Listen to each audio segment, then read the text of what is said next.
안녕하세요. 백사 목사입니다. 2022년 이민년 새해가 밝았습니다. 오늘은 말씀으로 시작하는 말시야 첫날이네요. 하나님의 은혜가 새해 첫 시간에도 말씀과 함께 시작하는 여러분 모두에게 넘치도록 함께 하시기를 바랍니다. 이번 한 주간 동안은 섬김과 리더십에 관해서 말씀을 좀 나누고 살펴보려 하는데요. 오늘은 요한복음 13장 1절부터 5절까지 말씀을 가지고 제자들의 발을 씻기신 예수님의 모습을 함께 좀 나누고자 합니다. 본문의 말씀에 의하면 예수님께서 마지막 날 밤 최후의 만찬하시면서 제자들과 함께 식사를 하고 있던 도중에 갑자기 일어나서 겉옷을 벗으시고 허리에 수건을 두르시고 모랑아리에 가셔서 대하에 물을 가득 담아다가 다시 제자들에게 돌아오십니다. 그리고 식사하고 있는 제자들의 발을 하나씩 벗기면서 그 발 앞에 무릎 꿇고 발을 정성껏 씻겨주시죠. 그리고는 수건으로 물기를 닦으시고 그 발에 입맞추며 그들을 위해 기도해 주시고 한 사람 한 사람 발을 씻겨 주신 것입니다.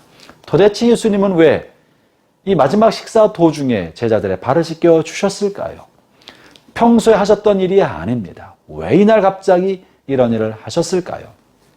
이것에 관하여 오늘 본문 1절에 주님이 이렇게 하신 이유에 관해 이런 설명이 있는데요. 제가 읽어보죠.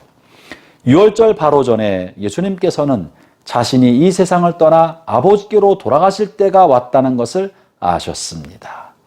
예수님께서는 세상에 있는 자기의 사람들을 사랑하실 때 끝까지 사랑하셨습니다. 예수님은 이제 이 밤이 지나고 아침에 동이 터오면 제자들과 갑자기 헤어지게 되고 그리고 그날 십자가에 달리실 것을 아셨습니다. 이 밤이 제자들과 보내는 마지막 밤이요. 오늘 이 식사가 제자들과 함께하는 마지막 식사가 될 것을 아셨습니다. 그러면서 이제 마지막 이 시간에 제자들에게 무엇을 남겨줄 것인가? 제자들의 마음속에 예수님의 어떤 모습을 남겨주실까? 무엇을 제자들에게 마지막 시간에 가르쳐 주실까라고 고민하시다가 이 방법을 선택하신 것입니다. 이 예수님께서 제자들의 발을 씻겨주신 이 상징적 행동은 제자들의 마음속에 영원히 채워지지 않을 주님의 메시지로 교훈으로 남게 되었겠죠. 그것은 무엇입니까? 예수님은 생명이 다하는 마지막 순간까지 끝까지 제자들을 사랑하셨다는 겁니다.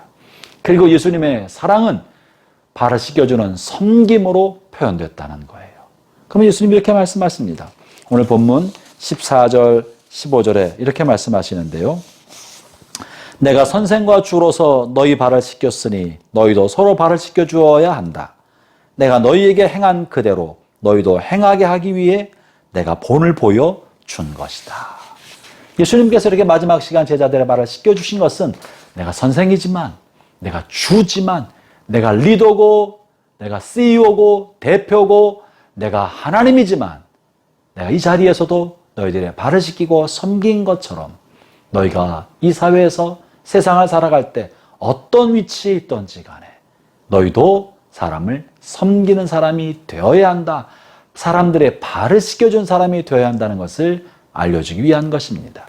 여러분, 발을 씻겨주는 일은요, 노예가 하는 일입니다. 종들이 하는 일입니다. 그런데 예수님은 지금 내가 선생으로서 이 일을 했다. 선생은 발을 씻겨주는 사람입니다. 내가 주로서 이 일을 했다. 리더는 발을 씻겨주는 사람입니다.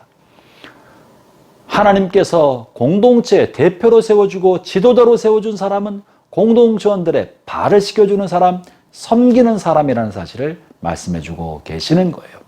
그렇기 때문에 그리스도인들, 기독교인들이 사회를 변화시키고 이끌어가는 힘과 비밀은 권력이나 권위나 돈이나 힘이 아니라 섬김입니다.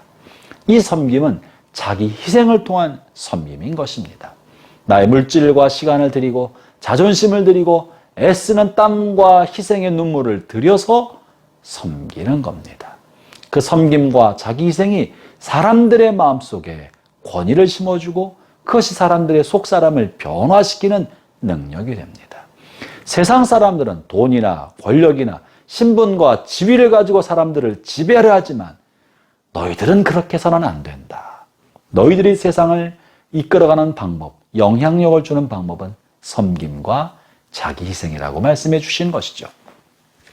놀라운 사실은 이렇게 예수님께서 마지막 식사를 하시면서 발을 씻겨주신 대상 속에는 이제 조금 있으면 예수님을 돈 몇 푼에 팔아넘길 가룟 유다도 그 속에 있었다는 사실입니다. 이 식사 도중에 예수님께서 빵을 떼어주면서 너희 중에 한 사람이 나를 팔 것이다 하면서 무거운 마음과 몹시 아픈 마음으로 이 이야기를 하시면서 이제 유다에게 빵을 떼어주시면서 네 일을 하라 라고 하시는데, 예수님은 유다를 내보내신 다음에 남은 제자, 예수님을 잘 따르는 남은 11명을 데리고 발을 씻겨주신 것이 아니라 자신을 배신할 마음을 이미 품고 있는 유다도 포함해서 유다의 발마저도 깨끗이 씻겨주시고 그 발에 입맞춰 주신 것입니다. 예수님이 끝까지 사랑하신 이 사랑 속에는 배신자도 사랑이 있다는 사실이 중요합니다. 자신을 배신할 걸 알고 사랑에 내가 베푼 사랑과 수고와 헌신을 배신하고 나의 등에 칼을 꼽을 줄을 알면서도 그를 향해 끝까지 사랑하신 것, 이것이 예수님의 사랑입니다. 사랑하는 형제자매 여러분, 우리 주님께서 저와 여러분을 그렇게 사랑하십니다. 우리가 오늘 아침에 은혜 받고 오늘 저녁에도 주님을 배신할 수 있는 사람이라는 것을 아십니다. 무한한 주님의 사랑으로 우리 가슴이 뜨거워지지만 이내 다시 우리가 돈 몇 푼 때문에 주님께서 가르쳐 주신 말씀을 무시하고 내 마음대로 가고 주님을 외면할 때가 많다는 사실을 아시면서도 주님은 여전히 우리를 사랑하시고 붙들고 계십니다. 우리를 선택하셔 사랑하시는 주님의 사랑은 끝까지 주님의 생명이 다하도록, 우리의 생명이 다하도록 끝까지 마지막 순간까지 진실하게 사랑하신 것이 주님의 사랑이고, 그 사랑을 받은 우리에게도 동일하게 내가 너희에게 이렇게 행한 것은 너희도 나처럼 이렇게 행하게 하기 위하여 내가 먼저 본을 보였다고 말씀하시는 것이죠. 사랑하는 형제자매 여러분, 올 한 해 우리를 먼저 사랑하신 예수님의 그 사랑대로, 머리를 먼저 섬기신 주님의 그 섬김대로 여러분도 여러분 속한 가정 안에서, 일터에서, 교회 공동체 안에서, 사회 속에서 섬김의 손길 되어 살아가는 복된 한 해 되시기를 축원합니다. 기도하겠습니다. 하나님 아버지 감사합니다. 우리가 죄인 되었을 때 주님 우리를 먼저 사랑해 주시었습니다. 우리가 주님의 마음을 알지도 못할 때 주님이 먼저 우리를 사랑하실 때 끝까지 사랑하셔서 우리를 지켜 주시었습니다. 우리가 받은 사랑이 이러하건대 우리가 이 사랑대로 남은 생애를 살아갈 수 있도록 도와주시고, 사랑의 수고가 보상으로 돌아오지 않아도 낙심하지 않고 신실한 마음과 진실한 마음으로 끝까지 우리의 경지를 다할 수 있도록 붙잡아 주옵소서. 예수님 이름으로 기도합니다. 아멘.